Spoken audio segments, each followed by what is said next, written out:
Si Sok Estuita ay 39 na taong gulang sa darating na ika-13 ng Nobyembre. May asawa at nagmula sa barangay Sibulan, Polillo, Quezon. Siya ay nagtapos ng kursong medisina. Likas na mahilig sa kapaligiran at kalikasan.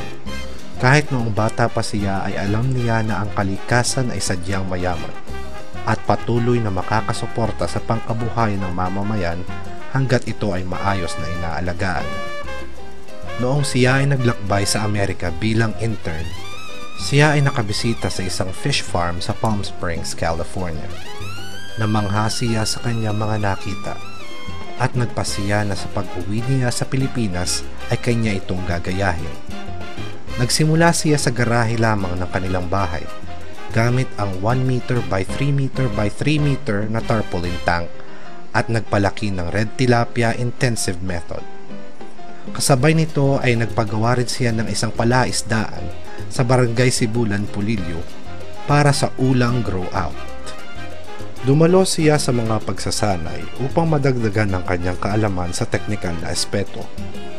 Di nagtagal, siya ay nagtatag ng isang ulang hatchery na ngayon ay supplier na siya ng ulang PL hanggang sa Mindanao. This started as a small hobby.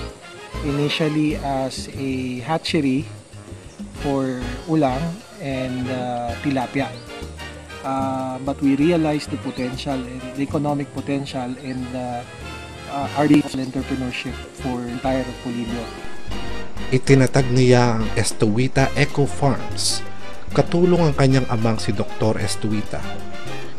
Ito ay isa ng accredited hatchery ng ulang at tilapia.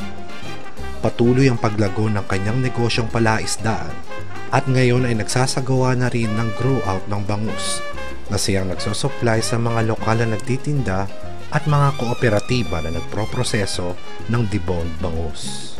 Marami siyang nabigyan ng trabaho at napababa din niya ang presyo ng bangus. Kasi nung minsan nag-harvest sila, kanyang inimbitahan ang mga mag-isda at ibinigyan niya sa mababang presyo at sinabihan niya na hanggang dito lang ninyo pwedeng ibenta ang bangus na ito.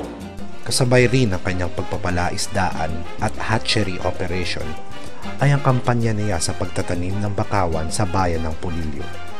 Kasama ang MAFC, M4MC at mga mangingisda.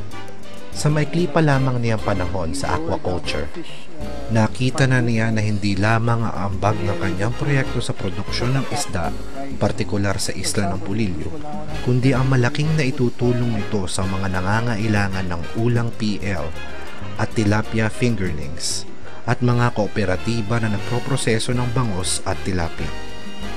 Sa darating na panahon, pangarap niya na maitatag ang isang step-ladder school para sa agri-aquaculture courses sa bayan ng Real. Para sa komunidad, malaking tulong ang mga proyekto ni Sok.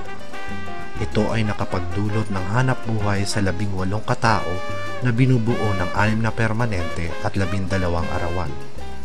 Ang pagbebenta niya ng 20% mababa kaysa karaniwang presyo ng bangus at tilapia ay malaking bagay para sa mga naglalako, magpoproseso at mamimili. Ang kanyang innovations na ginagawa na nagpapakita ng mas mababang operation cost, ang pangunguna nila sa paglilinis ng ilog at baybay dagat, ang pagsasagawa niya ng mga seminars ukol sa pangangalaga ng kapaligiran, seminars sa pagpoproseso ng bangus at tilapia, at pagnenegosyo ay mga proyektong nagmulat ng kaalaman, pakikiisa at pakikisangkot mula sa hanay ng MAFC, M4MC, pamahalang lokal, mga mamamayan at mga samahan tungo sa sustainableng pagpapalaisdaan at pagnenegosyo para sa ikaunlad ng ekonomiya.